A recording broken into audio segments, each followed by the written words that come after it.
അമ്മ തന്നെ വരണം.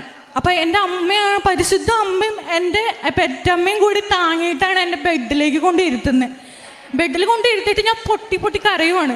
കാരണം എന്താണെന്ന് വെച്ച് കഴിഞ്ഞാൽ കടുകുമണിയോളം വിശ്വാസമുള്ള എന്നെ തൊടാൻ വേണ്ടിയിട്ടാണ് പരിശുദ്ധ അമ്മ ഇറങ്ങി വന്നേക്കുന്നത്. എന്നിട്ട് ആ അമ്മോട് ഒരു നന്ദി പറയാൻ പോലും എനിക്ക് പറ്റിയിട്ടില്ല.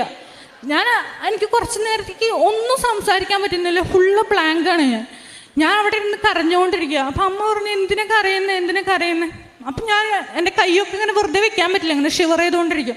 ഞാൻ അമ്മേനെ കാണിച്ചിട്ട്, അമ്മ എൻ്റെ കൈ ഷിവർ ചെയ്യുന്നില്ല, എനിക്ക് എൻ്റെ കാലനക്കാം, എനിക്ക് നടക്കാം, പരിശുദ്ധ അമ്മ വന്ന് എന്നെ തൊട്ടിട്ടുണ്ട് അമ്മേ അങ്ങനെ പറഞ്ഞു. എന്നിട്ട് ഞാൻ കൈ മണത്ത് നോക്കിയപ്പോൾ ഞാൻ അങ്ങനെ കൈ മണത്ത് നോക്കുക. അപ്പം റോസാപ്പൂവിൻ്റെ മണമാണ്. അപ്പം ഞാൻ എൻ്റെ അമ്മേനെ മണപ്പിച്ചിട്ട് ചോദിച്ചു, അമ്മയ്ക്ക് വല്ല മണം ഫീൽ ചെയ്യുന്നുണ്ടോ? അമ്മ പറഞ്ഞു, ഇല്ല, എനിക്കങ്ങനെ തോന്നില്ല. അപ്പം ഞാൻ അമ്മോട് പറഞ്ഞു, അമ്മ പരിശുദ്ധ അമ്മ പിടിച്ച സ്ഥലങ്ങളിലൊക്കെ എനിക്ക് റോസാപ്പൂവിൻ്റെ മണമാണ്